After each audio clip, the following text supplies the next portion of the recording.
கல்லுக்கு அனுமதி வேணுமா? நாங்கள் அனுமதி கேட்கலையே. அப்போ வேண்டாம். நீங்கள் யார் கொடுக்கறதுக்கு? தமிழ்நாடு அரசு. நீங்கள் யார் கல்லுக்கு அனுமதி கொடுக்கறதுக்கு?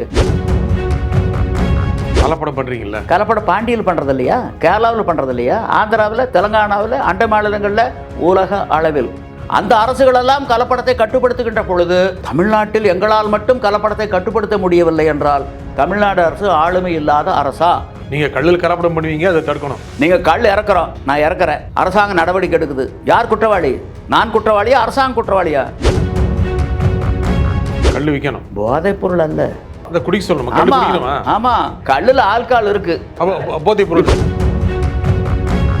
50க்கும் மேற்பட்ட உலக நாடுகளில் 100 கோடிக்கும் அதிகமான ஆகாயம் தமிழ் பார்வையாளர்களுக்கு பேரன்பும் திருநன்றி. வணக்கம் ஆகாயம் நண்பர்களே. கல்லுக்கு தடை போடுவது யார்? இதை பற்றி பேசுவதற்காக கல் இயக்க தலைவர் திரு நல்லசாமி இங்கு வந்திருக்கிறார். வணக்கம் திரு நல்லசாமி. வணக்கம். கல்லுக்கு அனுமதி வேணுமா? நாங்க அனுமதி கேட்கலையே. அப்ப வேண்டாம். கல்லுக்கு அனுமதி கொடுக்க வேண்டியது இல்லை. நீங்க யார் கொடுக்கறதுக்கு? தமிழ்நாடு அரசு. நீங்கள் யார் கல்லுக்கு அனுமதி கொடுக்கறதுக்கு? 1950 ஜனவரி 26 அரசியலமைப்பு சட்டம் நடைமுறைக்கு வந்தது. அந்த சட்டம் கொடுத்திருக்கும் உணவு தேடும் உரிமை தான் கல் இறக்குவதும் பருகுவதும். கலப்படத்தை காரணம் காட்டி தமிழ்நாடு அரசு அநியாயமாக அந்த உரிமையை பறித்து கொண்டது. கலப்படம் பண்றீங்கல்ல? கலப்படம் பாண்டியில் பண்றது இல்லையா? கேரளாவில் பண்றது இல்லையா? ஆந்திராவில், தெலுங்கானாவில், அண்டை மாநிலங்களில், உலக அளவில் அங்கே கலப்படம் செய்வாங்கல்ல. அந்த அரசுகளெல்லாம் கலப்படத்தை கட்டுப்படுத்துகின்ற பொழுது தமிழ்நாட்டில் எங்களால் மட்டும் கலப்படத்தை கட்டுப்படுத்த முடியவில்லை என்றால் தமிழ்நாடு அரசு ஆளுமை இல்லாத அரசா? ஆளுமை இல்லாமல் போனால் ஏன் அந்த முதல்வர் நாற்காலியில் அமர்ந்திருக்க வேண்டும்? இறங்குங்கள் கீழே. இதைத்தான் நாங்கள் கேட்கின்றோம். இது ஜனநாயக நாடு, உங்களுடைய வேட்டைக்காடு அல்ல. நீங்க கல்லில் கலப்படம் பண்ணுவீங்க, அதை தடுக்கணும். கலப்படம் பண்ணா கலப்படத்தை கட்டுப்படுத்த வேண்டிய கடமை பொறுப்பு அரசுக்கு இருக்கு. குடிபுறம் காத்தோம்பி குற்றம் கடிதல் வடுவென்று வேதம் தொழில். நீங்க தொழிலை மறந்துட்டீங்க. கலப்படம் செய்வோர்கள் கவனிக்க வேண்டியவங்களை கவனிக்க விதத்தில் கவனித்து தர்றாங்க. நீங்களாம் கையேந்திடுறீங்க. அதனுடைய வெளிப்பாடு தான் கல் தடைன்னு சொல்றேன். அப்படி ஏன் கலப்படம் பண்றீங்க? கலப்படம் ஏன் பண்றீங்க? கலப்படம் நாங்களா பண்றோம்? நாங்க பண்றது இல்லையே. யாரு பண்ணாலும் அவங்கள தண்டிச்சு விடுங்க. நீங்க உயரிய தண்டனை கொடுங்க. கலப்படம் போன்ற தவறுகள் செய்வோருக்கு உயரிய தண்டனை கொடுங்க. கொலையர் கொடியாரை வேந்தொருத்தல் பைங்கூழ் களை கட்டதனோட நேர். நாங்க நெல்லு பயிர் பண்றோம். பயிறு கடையில் களை முளைக்குது, இயற்கையானது. அதே மாதிரி சமுதாயத்தில் குற்றவாளிகள் தோன்றுவதும் இயற்கையானது தான். எப்படி களைகளை பறித்து அந்த பயிரை காப்பாற்றுகின்றோமோ அதை போல கொடும் குற்றவாளிகளுக்கு உயரிய தண்டனை கொடுத்து மக்களை காப்பாற்று. உங்க கடமை. நீங்க கடமை தவறிட்டீங்க. நீங்க கல் இறக்குறோம், நான் இறக்குறேன், அரசாங்கம் நடவடிக்கை எடுக்குது. யார் குற்றவாளி? நான் குற்றவாளியா, அரசாங்கம் குற்றவாளியா? அரசாங்கம் தான் குற்றவாளி.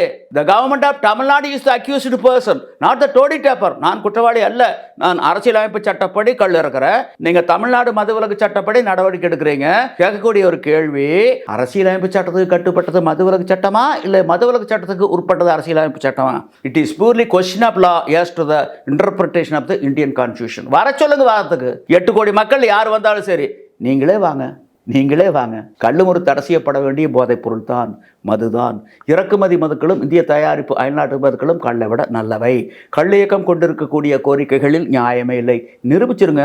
உங்களுக்கே 10 கோடி கொடுத்துட்றோம். இல்லை 8 கோடி மக்கள்ல ஆற்றல் உள்ளவர் யாராச்சும் இருந்தால் வர சொல்லுங்க. அப்புறம் எதுக்கு 8 கோடி மக்கள் உயிரோட தமிழ்நாட்டில் இருக்கணும்? கல் விற்கணும். கல் விற்கிறதெல்லாம் கிடையாது. கல் இறக்குவதும் பருகுவதும் அரசியலமைப்பு சட்டம் எங்களுக்கு கொடுத்திருக்கும் உரிமை. அந்த உரிமையை பறித்த தமிழ்நாடு அரசு தான் குற்றவாளி. எந்த அடிப்படையில் நீங்க முதலமைச்சராக வந்திருக்கீங்க? Under what authority you are holding such an office as a chief minister of Tamil Nadu? அரசியலமைப்பு சட்டப்படி சத்தியவாகு பிரமாணம், ரகசிய காப்பீடு தானே கொண்டிருக்கீங்க. அந்த அரசியலமைப்பு சட்டத்தை மதித்து நடக்க வேண்டிய கடமை பொறுப்பு முதலமைச்சருக்கு உண்டா இல்லையா? இல்லை என்றால் உங்களை எப்படி நாங்கள் முதலமைச்சராக ஏற்றுக்கொள்வது? ஏதாவது தவறு நடந்தால் அதை தடுக்க வேண்டியது அரசோட கடமை தானே. தடுத்து நிறுத்துங்க. நாங்கள் வேண்டாமே சொல்கிறோம். நீங்கள் கலப்படம் செய்வோருக்கு துணை போகிறீங்க. நீங்கள் இப்போ விழுப்புரம் மாவட்டம் விக்கிரவாண்டி, நரசிங்கனூர், பூரிக்குடிசை பகுதியில் 4வது ஆண்டா இப்போ வர்ற 24ஆம் தேதி பனை கனவு திருவிழா நடத்துகிறோம். அந்த பகுதியில் இந்த 3 ஆண்டுகளுக்கு மேலே மாமூல் கொடுக்கறதில்ல. இது வரல கல்ல இருக்கிறவங்க காவல்துறைக்கு மாமூல் கொடுத்து இறக்கிட்டு இருந்தாங்க, கலப்படம் பண்ணி விற்றுக்கிட்டு இருந்தாங்க. இப்போ மாமூலும் கொடுக்கறதில்ல, கலப்படம் பண்ணுறதில்ல, சுத்தமான கல்லை விற்றுக்கிட்டு இருக்காங்க. கல் விற்கிறாங்க, சுத்தமான கல்லை விற்றுக்கிட்டு இருக்காங்க. இது 4வது ஆண்டா பனை கனவு திருவிழா நடத்துகிறோம். ஆனால் காவல்துறை நீ எங்களுக்கு பணம் கொடுத்துரு, நீ கலப்படம் பண்ணி விற்றுக்கோ, இப்படி அரசு இயந்திரமே ஊழல், லஞ்சம், முறைகேடு, ஒழுங்கினத்தை வச்சா நாங்கள் எங்கே போய் முறையிடுறது? கள்ளு போதைப் பொருள் தானே? கள்ளு போதைப் பொருள் தானே? போதைப் பொருள் அல்ல. அதாவது ஆல்கஹால் இருக்கக்கூடிய பண்டங்கள் அனைத்தும் போதைப் பொருள் ஆவதில்லை. போதைப் பொருள் என சர்வதேச அளவில் அடையாளம் காட்டப்பட்டிருப்பவை எவை என்றால், ராஜபோதை என்று சொல்லக்கூடிய ஓபியம், அபின், கஞ்சா, மர்ஜுவானா, பெத்தடின், ஹெராயின், ப்ரொம்சுகா, கொக்கைன், எல்எஸ்டி, சைனா ஒயிட், போதை காளான் போன்றவைகள் தான் போதைப் பொருள். சிங்கப்பூரில் என் சட்டப்பையில் 6 கிராமுக்கு மேலே அபின் இருந்தால் நான் கைது செய்யப்படுவேன். ஐ ஆம் under arrest. I am liable to be prosecuted. The burden of proof lies upon the accused side. நான் தான் நிரூபிக்கணும் நிரபராதின்னு. 2 மாதத்திற்குள் நிரூபிக்க தவறினால் மரண தண்டனை, கேபிட்டல் பனிஷ்மெண்ட். எதுக்கு? போதைப் பொருளுக்கு. அதே சிங்கப்பூரில் இவன் போதைப் பொருள் பிராந்தி வச்சிருந்த, விஸ்கி வச்சிருந்த, ரம்மு வச்சிருந்த, வோட்கா வச்சிருந்த, சாராயம் வச்சிருந்தான்னு சிரின்னு சிரிப்பாங்க. சிங்கப்பூரில் கடை ஓட்டு விற்கிறாங்க. ஆக போதைப் பொருள் வேறு, மது வேறு, உணவு வேறு. அதே சிங்கப்பூரில் கள்ள உணவு பட்டியலில் வச்சுருக்காங்க. இந்திய மருத்துவ ஆராய்ச்சி கழகமானது புளித்தக்கள், புளிக்காதக்கள் ரெண்டையுமே உணவு பட்டியலில் தான் வச்சுருக்காங்க. மகாத்மா காந்தியே சொன்னார், புளிக்காதக்கள் சத்தான உணவுன்னாரு. அது இறக்குறக்கு பருகிறக்கு தடைனா தமிழ் இனத்துக்கு, தமிழ் மக்களுக்கு தமிழ்நாடு அரசால் இழைத்து வரும் அநீதி இல்லையா? அநீதி கண்டிக்க கூடாதா? கள்ள சாப்பிட சொல்லணுமா? கள்ள சாப்பிட சொல்லணும். நாங்க சாப்பிட சொல்ல, குடிக்க சொல்றோம். அந்த குடிக்க சொல்லணுமா? ஆமா, கல்லுல ஆல்கஹால் இருக்கு. இப்போ ஒரு போதைப் பொருள் தானே? போதைப் பொருள் தானே? எதில் இல்ல ஆல்கஹால்? நீங்கள் உண்ணக்கூடிய உணவு அத்தனையில இருக்கு, பருகக்கூடிய பானம் அத்தனையில இருக்கு. ஆல்கஹால் இல்லாத உணவைத்தான் உண்பேன், பானத்தை தான் பருகுவேன்னு சாகிறத தவிர வழியே கிடையாது. ஒரு தலைவர் சொன்னார், உங்களுக்கு ஞாபகம் இருக்கு, நினைவு இருக்கு, நாங்கள் ஆட்சிக்கு வந்தால் ஒரு சொட்டு ஆல்கஹால் இருக்காது, ஒரு சொட்டு ஆல்கஹால் இருக்காது. ஆல்கஹால் இல்லாத உணவை தான் உண்பேன், பானத்தை தான் பருகுவேன்னு சாகரத்தோர வழியே கிடையாது. எல்லா உணவுலையும் ஆல்கஹால் இருக்கு, எல்லா பானத்திலையும் ஆல்கஹால் இருக்கு. விகிதாச்சாரம் மட்டும் வேறுபடுது. இப்போ கறக்கக்கூடிய பால்ல ஆல்கஹால் அவ்வளவா இராது. அதே தயரா மோரா மாறும்போது ஆல்கஹால் வந்துடும். சுடுசோத்துல ஆல்கஹால் அவ்வளவா இராது. அதே பழைய சோறா மாறினா ஆல்கஹால் வந்துடும். பழச்சாத்தல் இருக்குது, தேனில் இருக்குது. எதில் இல்லை ஆல்கஹால்? எதில் இல்லை? அதை விட ஒரு பெரிய போதைப்பொருள் உண்டு தெரியுங்களா உலகத்தில்? அதுக்காக தடை விதிக்கல. எது அந்த போதைப்பொருள்?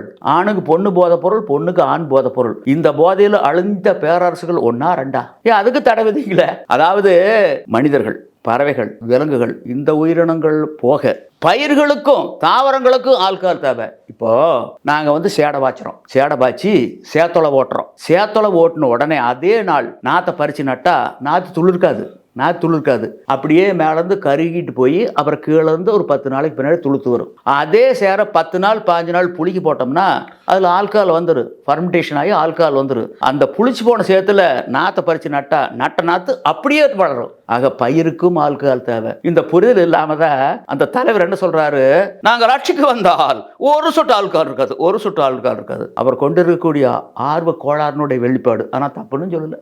எந்த தலைவர் சொல்றீங்க? ஏதோ ஒரு தலைவர். யார் சொல்லியிருப்பார் உங்களுக்கே தெரியும், பார்க்கக்கூடிய பார்வையாளர்கள் அத்தனை பேருக்கு தெரியும். இல்ல, நீங்க பல தலைவர்களை சந்திக்கிறீங்க. எந்த தலைவரும் கல்லுக்கு உங்க கோரிக்கையில நியாயம் இல்லைன்னு சொன்ன தலைவர் தமிழ்நாட்டில் எந்த தலைவரும் கிடையாது. நகரியம் தான் வர சொல்லுங்க, துடிச்சில இருந்தா வர சொல்லுங்க. எல்லாரையும் பார்த்துட்டீங்களா? எல்லாத்தையும் பார்த்தாச்சு. எல்லாரும் எங்களை கண்டு ஓடினவங்க தான். கலைஞர்ல இருந்து இப்ப கூடிய ஸ்டாலின் வரல, எல்லாம் ஓடினவங்க தான். நீங்க பாத்தீங்களா? எல்லாத்தையும் பார்த்தோம். யாரை பார்க்கல? கலைஞரை பார்த்தோம். 2வது உலகத்தமிழ் செம்மொழி மாநாட்டும் போது வளாகத்துக்குள்ள கள்ள வைக்கிறதா முடிவு பண்ணோம். அசம்பாவிதம் நடந்துடக்கூடாதுங்கிறதுக்காக எங்களை அழைச்சி பேசினாரு. அப்ப சொன்னாரு, கள் முக்கியமானது, அவசியமானது, தேவையானது, கவனிக்கிறேன். இப்போதைக்கு உலகத்தமிழ் செம்மொழி மாநாட்டை சிறப்பாக நடத்துவோம், ஆதரவு தாருங்கள்னாரு. எந்த ஆதரவு தந்தாருன்னு தமிழ்நாட்டு மக்களுக்கு தெரியும். இந்த ஆதரவு தந்தாரு செல்வி ஜெயலலிதா. கோவை மாவட்டம் பொள்ளாச்சியில் நடந்த பரப்புரை பொதுக்கூட்டத்தில் அந்த அம்மா பேசுனாங்க. ஆட்சிக்கு வந்தால் கல்லுக்கு வைத்திருக்கக்கூடிய தடை நீக்கப்படும்னு என்னை பார்க்கணும்னு இருக்காங்க. 2 முன்னாள் அமைச்சர்கள் என்னை அழைச்சிட்டு போனாங்க. ஹெலிகாப்டர்லேருந்து இறங்குனாங்க. அம்மா, பொள்ளாச்சி பொதுக்கூட்டத்தில் கல்லுக்கு வைத்திருக்கக்கூடிய தடையை நீக்குவோம்னு சொல்லியிருக்கீங்க. இது மக்கள் மத்தியில் நல்ல வரவேற்பு பெற்றிருக்கின்றது. இது வாக்காக மாறும். இந்த தேர்தலில் நீங்கள் வெற்றி பெறுவீர்கள், முதலமைச்சராவீர்கள். வாழ்த்துக்கள், வாழ்த்துக்கள், வாழ்த்துக்கள்.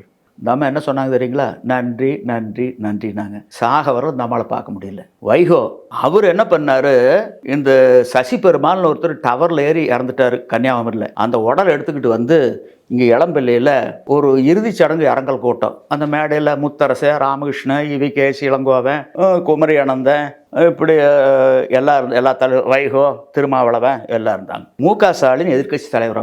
அப்போ ஒரு 1500 பேரோட வந்தார். போனத்துக்கு ஒரு மலர் விலை வச்சு போட்டு போனார். மேடையில் பேசாத இருந்தாங்க. நாங்க ஒரு 5 பேர் அதுக்கு பின்னாடி கள்ளியக்கத்து சார்பில் போய் மலர் வளைய வச்சோம். உடனே வைகோ முழங்கினாரு, கள்ளியக்கத்தை சார்ந்தவர்கள் இங்கே வந்திருக்கின்றார்கள், கல்லை பற்றி யாரு வாய் தரக்கூடாதுனாரு. என்னடா துக்கமா இருக்குது, இளவுக்கு வந்த இடத்துல இப்படி ஒரு சோதனையான்னு இழுத்து பிடிச்சோம். பத்திரிகை ஊடகங்கள் வந்திருக்காங்க, நேரடி ஒளிபரப்பு வசதியோட வந்திருக்காங்க, இங்கேயே வாதத்தை வச்சுக்கலாம், வாங்கிங்க 10 கோடி அப்படின்னு இழுத்து பிடிச்ச உடனே பார்த்தாரு, நண்பருடைய மனது புண்படுபடி பேசிவிட்டேன், வருத்தப்படுகிறேன், எஸ்கேப் போயே போயிட்டாரு. வங்கக்கடல்ல வலுவளந்து போயிட்டாரு. எல்லா தலைவர்களுக்கு ஆதரவு கொடுக்க எல்லா மருத்துவர் ராமதாஸ் அவருக்கு ஒரு சந்தேகம் வந்தது. அந்த காலத்துல பாண்டியரசனுக்கு ஒரு சந்தேகம் வந்தது. என்ன சந்தேகம்? பெண்ணினுடைய கூந்தலுக்கு இயற்கையான நறுமணம் உண்டா இல்லையாங்கிற சந்தேகம். அந்த மாதிரி இவருக்கு ஒரு சந்தேகம் வந்தது. ஈரோடு வந்தார் ஒரு திருமணத்துக்கு, என்னை அழைச்சாரு, நல்ல சாமி ஒரு சந்தேகம் தீர்த்து வைக்கணும்னாரு. சரி 2 பேர், நான் எனக்கு அவசரமா நேராச்சு, விமானத்தை பிடிக்கணும், கோயம்புத்தூர் போகணும், கார்லயே பேசிக்கிட்டே போலாம்னு போனோம். நீங்க கல்லுக்கு முக்கியத்துவம் கொடுக்குறீங்க, பதநீருக்கு முக்கியத்துவம் கொடுக்கறது இல்லை. கல்லில் இருக்கக்கூடிய சத்து பதநீர்ல இருக்கு, பதநீர்ல இருக்கக்கூடிய சத்து கல்லுல இருக்கு. இருந்தாலும் நீங்க கல்லுக்கு தான் முக்கியத்துவம் கொடுக்குறீங்க, முன்னிலைப்படுத்துறீங்க, பதநீரை முன்னிலைப்படுத்துறது இல்லை. என்ன காரணம்? என்ன காரணம்? கல்லுல போதை இருக்குது, அந்த போதையை முன்னிறுத்தி தானே கல்லுக்கு முக்கியத்துவம் கொடுக்குறீங்க. இதுக்கு எனக்கு பதில் தேவைன்னாரு, மடக்குனாரு. நான் சொன்னேன், பதநீர் ஒரு கலப்பட பொருள், அது எப்படி கலப்பட பொருள் ஆகும்? அதில் சுண்ணாம்பு தடவரம், it is an inorganic compound, அது ஒரு கலப்பட பொருள். ஓ சுண்ணாம்பு, நான் ஒரு மருத்துவன் தெரியுமல்ல. ஆக பதநீரை விட கல்லை விட பதநீரில் ஒரு சத்து, சுண்ணாம்பு சத்து கூடுதலாக இருக்குது. இருந்தாலும் கல்லுக்கு தான் முக்கியத்துவம் கொடுக்குறீங்க. எனக்கு பதில் தேவை. நீங்க மருத்துவர், சொன்ன எளிதாக புரிஞ்சுக்குவீங்க. உடலுக்கு கால்சியம் தேவைதான், எந்த வழியா போகணுமோ அந்த வழியா போகணும்.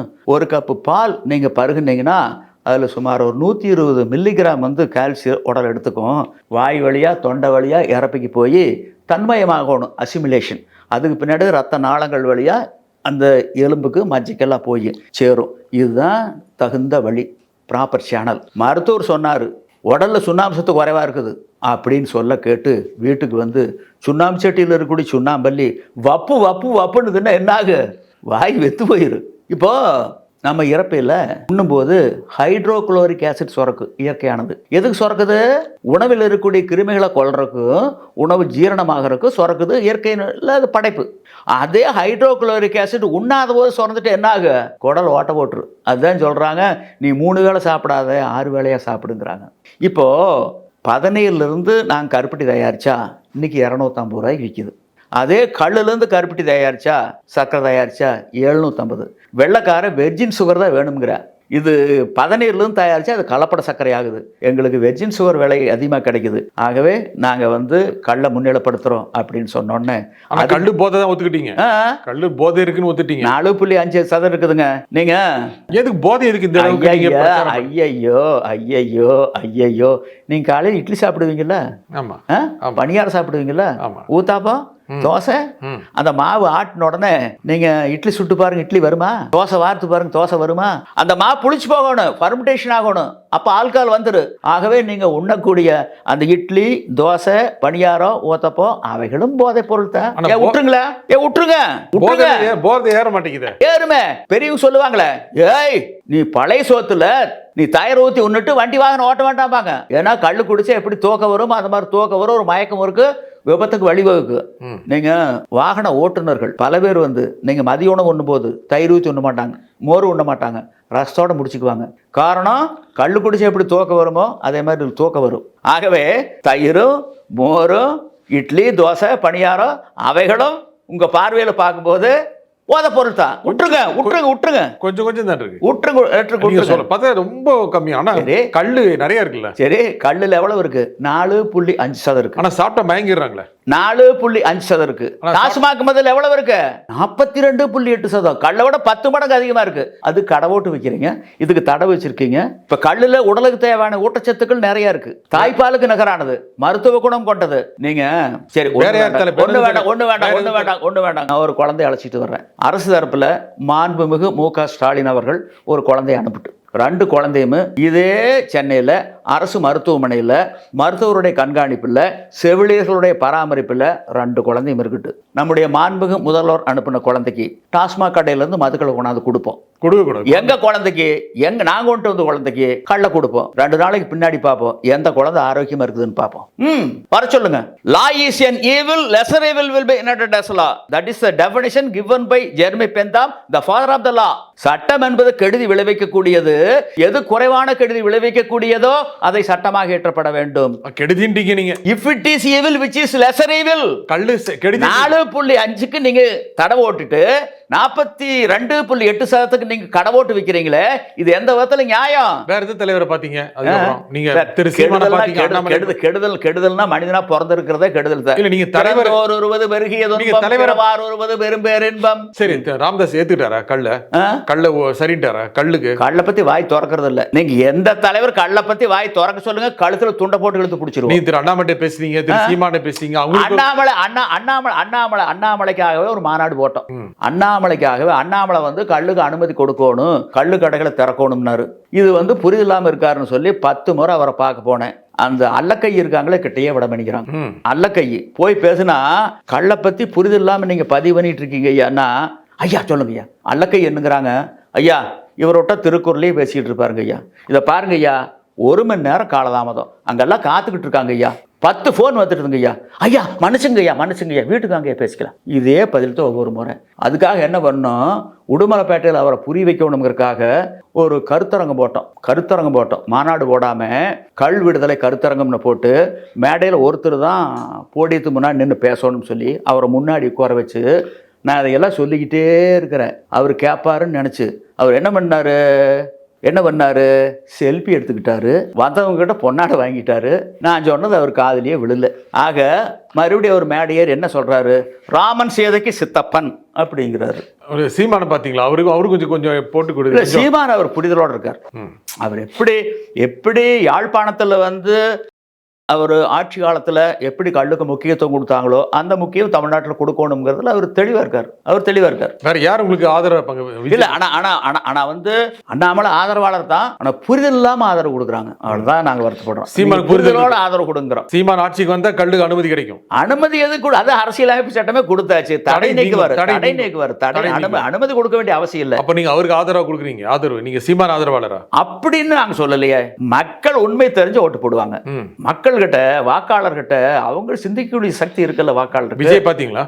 விஜய் இப்போ 1 வருஷம் ஆகுது கட்சி ஆரம்பிச்சு, 1 வருஷத்துக்கு மேல ஆகுது. நாங்க பல கடிதங்கள் எழுதினோம், எந்த கடிதத்துக்கு பதில் இல்லை. நாங்க அவரை பார்த்து கேட்கறோம், ஏதோ ஒன்று பதில் சொல்லுங்க. நீங்க ஒரு கட்சி ஆரம்பிச்சிட்டீங்க, கள் விடுதலையில் உங்களுக்கு உடன்பாடா முரண்பாடா? உடன்பாடு என்றால் நாங்கள் வரவேற்கின்றோம், உங்களை பாராட்டுறோம். அதே நேரத்தில் அரசியலமைப்பு சட்டத்தை முன்னிறுத்தி கல்லிறக்கி சந்தைப்படுத்தி கொண்டிருக்கும் போராளிகளுக்கு நீங்களும் உங்களுடைய கட்சியும் பாதுகாப்பு அரணாக நிற்க வேண்டும். முரண்பாடு என்றால் வாதத்துக்கு வர வேண்டும், வாங்கி கொள்ள வேண்டும். 10 கோடி ரூபாய் உங்களுக்கு 10 கோடி எல்லாம் ஒரு தொகையே அல்ல. ஒரு படத்துக்கு சம்பளமாக 200 கோடி வாங்கக்கூடியவங்களுக்கு இந்த 10 கோடி ஒன்றும் பெருசு இல்லை. எங்களுக்கு இது இமயமலை மாதிரி, உங்களுக்கெல்லாம் தூசு மாதிரி. ஆக நாங்கள் 10 கோடி கொடுக்குறோம். ஆனால் அதனால என்ன வரும்னா கிடைக்கக்கூடிய நன்மை, இந்திய அளவில் நீங்கள் பேசப்படுவீர்கள், நீங்கள் உயர்த்தி நிறுத்தப்படுவீர்கள், தமிழ்நாட்டு வாக்காளர் இதயங்களில் இடம் பிடிப்பீர்கள். அது வரும் 2026 தேர்தலில் வாக்காக மாறும். நீங்கள் ஆட்சியை பிடிப்பதற்கும் முதலமைச்சராவதற்கும் ஒரு அரிய வாய்ப்பு ஆகும். முரண்பாடு என்றால் வாங்க. கல்லுக்கு விடுதலை கொடுத்துட்டா முதலமைச்சர் எல்லாம் எப்படி? எனக்கு ஒரு 4 மாநிலத்தில் தேர்தல் நடந்தது, உங்களுக்கு நினைவு இருக்கா? ஒரு பல ஆண்டுகளுக்கு முன்னாடி 4 மாநிலங்கள்ல வெற்றி தோல்வியை மாற்றி அமைச்சது எது? கல்லு இல்ல, வெங்காய விலை உயர்வு. வெங்காய உச்சத்தில் இருந்தது. அந்த வெங்காய விலை உயர்வு அந்த 4 மாநிலங்கள்ல ஆட்சி மாற்றத்தை மாற்றி அமைச்சது. அந்த மாதிரி கல்லு கட்டாயம் ஆட்சி மாற்றத்தை ஏற்படுத்தும். எப்படி ஒரு சில விவசாயிகள் இருக்காங்க, அது உங்க சுயநலம் தானே. கல்ல விற்கணுங்கிறது உங்க சுயநலம் தானே. பாருங்க, 8 கோடி மக்களுக்கு சத்தான இயற்கையான ஒரு மென்பானம் கிடைக்கும். 8 கோடி பேர் சாப்பிட போறாங்க கல்ல. தாய் பாருங்க, இங்க பாருங்க, இது தாய்ப்பாலுக்கு நிகரானது. நீங்க எல்லாரும் சாப்பிட இருங்க, நீங்க கூகுள்ல போய் பாருங்க. அதாவது ஆஸ்திரேலியா பக்கத்துல ஒரு தீவு, அந்த தீவுக்கு பேரு நோரோன்னு பேரு. அங்க பனைகள் அதிகம், பழங்குடி மக்கள் வாழக்கூடிய ஒரு தீவு. மதுவில கொண்டு வந்தாங்க, கல்லுக்கு தடை வச்சுட்டாங்க. ஒரு 6 மாசத்துக்கு பின்னாடி சிசு மரணம் கூடிட்டுது. அரசாங்கம் பயந்து போய் ஒரு மருத்துவர் குழுவை அனுப்புனாங்க. அவங்க ஆய்வு பண்ணி அறிக்கையை அரசுக்கிட்ட சமர்ப்பிச்சாங்க. அந்த அறிக்கையில் என்ன சொல்லியிருந்தாங்கன்னா, தாய்மார்களுக்கும் குழந்தைகளுக்கும் சத்தான இயற்கையான மென்பான கல் மது விலக்குனால கிடைக்காம போச்சு, அதுதான் சிசு மரணத்துக்கு காரணம்னு சொன்ன உடனடியாக கள்ளுக்கு வைத்திருக்கக்கூடிய தடை அந்த அரசாங்கம் நீக்கி அறிவித்தது. த ஜேபிஎஸ் ஹால்டைல் த ட்ராஜடி ஆஃப் நோரோ பதிவு பண்ணியிருக்காரு. நீங்கள் கூகுளில் போய் பாருங்க. அதாவது இந்திய அளவில் ஒரு ஆர்வம் நேருக்கு, ஜவஹர்லால் நேரு அவர்களுக்கு ஒரு ஆர்வம், இந்தியா முழுவதும் மதுவிலக்கு கொண்டு வரணுங்கிறதுக்காக ஸ்ரீமன் நாராயணன் கமிட்டி போட்டார். அதுக்கு பின்னாடி ஜஸ்டிஸ் டேக்ஸ் அந்த கமிட்டி, கேரள அரசால் நியமிக்கப்பட்ட ஏபி உதயபானு கமிட்டி, குஜராத் அரசால் நியமிக்கப்பட்ட என் மியாபோயி கமிட்டி. இந்த ஒரு கமிட்டியும் கள்ளுக்கு தடை விதிக்க சொல்லி அரசுக்கு பரிந்துரை செய்யவில்லை. சரி, தடை செய்வதனுடைய அரசியல் என்ன? மந்திரிமார்களை சாராயம் காய்ச்சிக்கிட்டு இருக்காங்க. இதுதான் ரகசியம். எல்லா கட்சிகளும் கையேந்திக்கிட்டு இருக்காங்க. அந்த பணம் அத்தனை கட்சிகளுக்கும் போகுது, எங்களுக்கு வருது. உங்களுக்கு அந்த ரகசியம் தெரியுமா? உங்களுக்கு வருது, எங்களுக்கு வருது. வாங்குறீங்க நீங்களும்? ஆமா, நாங்களும் வாங்குறோம். கமிஷன் இருக்கு உங்களுக்கு? நாங்களும் வாங்குறோம். கமிஷன் உங்களுக்கு இருக்கு இருக்கு, எங்க கைக்கு வருது. கமிஷன் இருக்கு. கமிஷன் வாங்கிட்டு பேசுறீங்க, பணம் வந்து எங்க கைக்கு வருது. கமிஷன் வாங்கிட்டு பேசுறீங்க எப்படின்னு கேளுங்க. ஆனா கமிஷன் வாங்குறீங்க, வாங்குறோம். அந்த தொகை எங்களுக்கு வருது. எப்படின்னா இப்ப மது மூலமா தமிழ்நாடு அரசுக்கு எவ்வளவு வருவாய் கிடைக்குது? ஆண்டு வருவாய் எவ்வளவு கிடைக்குது? 50,000 கோடி மேலே கிடைக்கும். 50,000 கோடி, 56 கோடி, 50,000 வச்சுக்கோங்க. ஒரு 50,000 கோடி அரசுக்கு வந்து வருவாய் கிடைக்குது. இது முன்கதவு வழியா வரக்கூடிய வருவாய் எல்லாத்துக்கும் தெரியுது. இதே 50,000 கோடிக்கு மேல பின்கதவு வழியா போகுது. அது லிக்கர் லாபின்னு ஒன்று இருக்குது. அந்த லாபி வலுவா இருக்காங்க, ஆளுமையோட இருக்காங்க. அவங்க கைக்கு போய் சேருது. அவங்க என்ன பண்றாங்க? தேர்தல் நேரத்தில் எடை போட்டு விடை கண்டு ஒவ்வொரு கட்சிக்கு எவ்வளவு கொடுக்கணுமோ அதை வந்து கொடுத்துட்றாங்க. கட்சிகளுக்கு தேர்தல் நேரத்தில் செலவுக்கு பணம் தேவை, அதனால அதை வாங்குறாங்க. ஒரு பகுதியை தேர்தல் செலவுக்கு வச்சுக்கிறாங்க, ஒரு பகுதியை எங்களுக்கு கொடுக்குறாங்க வாக்குக்கு பணம்னு சொல்லி. நாங்கள் தான் கேட்குறோமே, எஜமானர்கள், இந்த நாட்டினுடைய எஜமானர்கள், இந்த நாட்டினுடைய தலைவிதியை நிர்ணயிக்கக்கூடிய நாங்கள் கேட்குறோமே, என் ஓட்டில் எவ்வளோ கொடுப்பேன் எனக்குன்னு கேட்டுட்டு வாங்கிட்டு தானே குத்துறோம். ஆக அந்த பணம் எங்களுக்கு வருது. ஓ, நீங்க அப்படி சொல்றீங்க?